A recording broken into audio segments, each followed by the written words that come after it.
Sadaasa 28 2024 akkam jirtu daawwattoota keenya oduu yeroo kanaa isinitti himna oduu waliinan Geetoo Alamaayooti.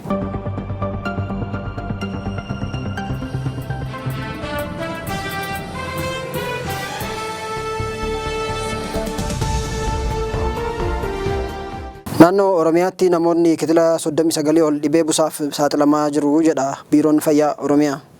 Weerara dhibee busaa naannoo Oromiyaa dabalatee kutaalee biyyattii hedduu keessa tamsa'aa jiru ittisuuf qaamni hunduu akka tumsu Biiroon Fayyaa Oromiyaa waamicha dhiyeesse. Hooggantuun Biiroo Fayyaa Oromiyaa Profeesar Natsaannat Warquu ibsa miidiyaaleef kennaniin tatamsa'inni dhibichaa godinaalee Oromiyaa 18 fi magaalota 10 keessatti hawaasarraan miidhaa qaqqabsiisaa jiraachuu himan. Naannichatti hawaasni kitila 39.5 dhibichaaf saaxilamoo ta'uu eeruun ittisa dhibichaa irratti qaamni hunduu akka tumsu waamicha dhiyeessaniiru. Profeesar Natsaannat ibsa isaaniin weerarri dhibee busaa rakkoo fayyaa qofa osoo hin taane gufuu misoomaa ta'eeras jedhan. Dhiyeessiin qorichaa fi meeshaaleen barbaachisoon uummataaf raabsamaa jiraatus gahaa waan hin taaneef caalmaatti dhibicha to'achuuf biirichi qaamolee garaagaraa waliin qindoominaan hojjechuuf tarkaanfilee adda addaa fudhachaa jiraachuu Profeesar Natsaannat dubbataniiru.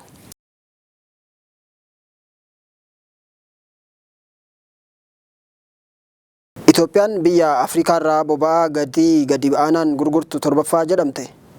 Itoophiyaan boba'aa gatii gadi aanaa gurguruun Afrikaa irraa sadarkaa torbaffaa addunyaa irraa immoo 26ffaa irra akka jirtu Business Insider Afrikaan gabaase. Barruun kun gatii boba'aa baatii sadaasaa biyyootni Afrikaa ittiin gurguran kan ifoomse yoo ta'u, Itoophiyaatti boba'aan liitirri takka doolaara 0.740 akka gurgurame ifoomse.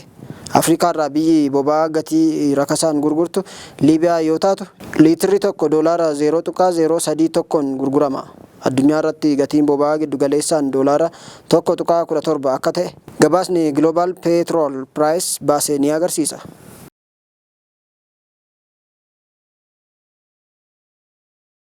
Gareen adda bilisummaa uummata Tigraay tokko obbo Geetaachoo Raddaa bakka buusuuf federaalaa wajjin mariirra jira jedhe.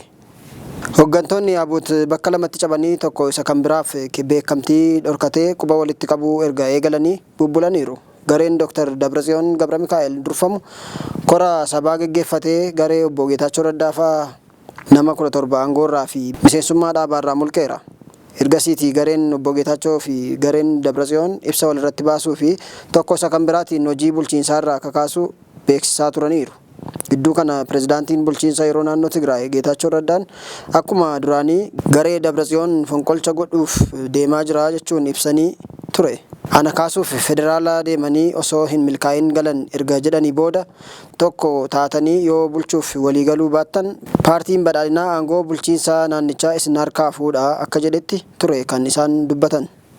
Kanarratti gareen Dabratsiyoon roobii kaleessaa ibsa kenneera. Itti aanaa Abuut garee Dabratsiyooniin kan ta'an obbo Amaanu'eel Asaffaa obbo Geetaachoo Raddaa nama biraatiin bakka buusuuf dhaabni isaanii federaalaa wajjin marii eegaluusaa waan dubbatan waan dhugaatii jedhan. Abuut akka waan bulchiinsa yeroo naannichaa fonqolchuuf jirutti kan gareen kaan himatu kijibadhaa kan jedhan obbo Amaanu'eel Geetaachoo Raddaa bakka bu'amaa Abuut bulchiinsa yeroo keessaa qabu irraa fuune malee bulchiinsa fonqolchuu mitii jedhan. Nama isaatiin bakka buufan immoo muummicha ministeeraa wajjin mariirra jirra jedhaniiru. Obbo Geetaachoon amma akka pirezidaantiitti waan isaan hin ilaallamneef pirezidaantii durii jedhamaniitu waamaman. Waldhabdeen mootummaa federaalaa Somaaliyaa fi bulchiinsa Jubilaand gidduu jiru akka tasgabbaa'u addi bilisummaa biyyaalessaa Ogaadeniyaa beeksise. Naannoo Somaaliyaa keessa kan socho'u addi bilisummaa biyyaalessaa Ogaadeniyaa muudamni bulchiinsa Jubilaand keessattuu naannawaa Raad Kimbooniitti mudate hammaachaa dhufuun akka isa yaaddesse ibsa sadaasa 27/2024 baaseen beekseera. Qaamoleen lamaan filannoo Jubilaand walqabatee seera filannoo irratti waldhabaniiru. Ergasii pirezidaantiin Jubilaand Ahmed Madoobee yeroo sadaffaaf filatamuu isaanii hordofee waldhabdeen kun hammaate.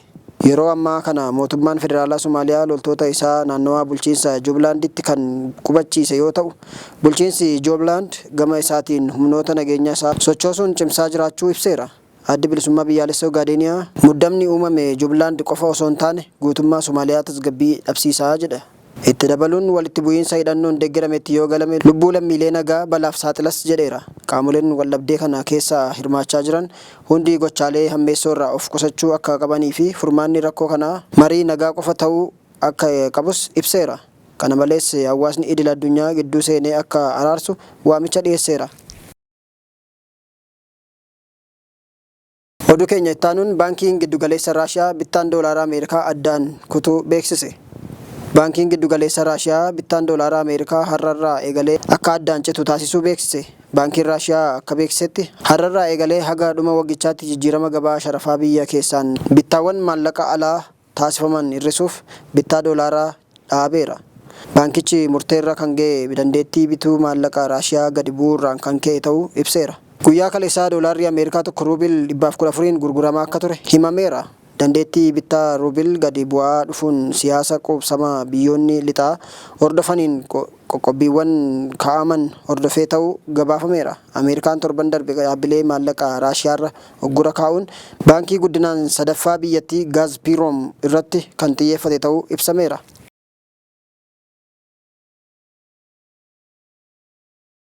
Oduu keenya xumuraatiin yoo Ameerikaan Jaappaan keessa misaayila dhaabde anis gumaan ba'aa jechaa jirti Raashiyaan. Jidduu kana Ameerikaan misaayilota ishii Jaappaanii fi Filipiins keessa dhaabuu akka feetu oduunsaa dhaga'ameera. Raashiyaan immoo yoo Ameerikaan misaayila ishii ardii Eeshiyaa keessa qubachiifte anis tarkaanfii walfakkaataan fudha malee osoo hin taa'uu jechaa jirti. Biyya ishii keessa misaayila Ameerikaa akka hin dhaabsifne jettee Jaappaaniitiin doorsisaa jirti. Dubbiimtuun ministeera haajaa alaa Raashiyaa Maariyaa Zaarakoovaa akka jedhanitti Ameerikaan ardii Eeshiyaa keessa misaayila galchuun nageenya biyya isaaniif balaa baatee deemaa jedhan. Qaamni Raashiyaa gariin Eeshiyaa keessa jira kan jedhan Maariyaan biyyootni Eeshiyaa Ameerikaaf tole akka hin jenneef gaafataniiru. Jaappaan yoo kan eeyyamtuuf ta'e Raashiyaanis tarkaanfii walfakkaataa fudhachuurraa duuba akka hin deebinedha kan beeksisan. Burqaan oduu Jaappaan Ameerikaan bakka buutota akka Naansee, Kaagoshimaa fi Okinaawaa jedhamutti misaayilota fagoo deeman dhaabuuf jirtii jedheera. Filipiins kaleessallee misaayilota fageenya dhiyoo fi giddugalaaf furgiggifamuu danda'an dhaabuuf fedhiin jiraachuutu eerame. Jaappaan gara Ameerikaa fi Naatoo gortee Yuukireenii fi deeggarsa meeshaa waraanaa kenniteetti. Kun immoo Raashiyaa hedduu mufachiiseera. Kun osoo kanaan jiruuti. Ammallee Raashiyaan lafa Yuukireen shaffisaan qabataa jirti. Kaleessumallee magaalota Yuukireen hedduu misaayilaan haleeltee bu'uuraalee misoomaa kan akka madda annisaa irratti miidhaa geessisteetti. Waqtiin kun Awurooppaatti ganna waan ta'eef ibsaan jalaa badee qorra hamaaf isaan saaxileera.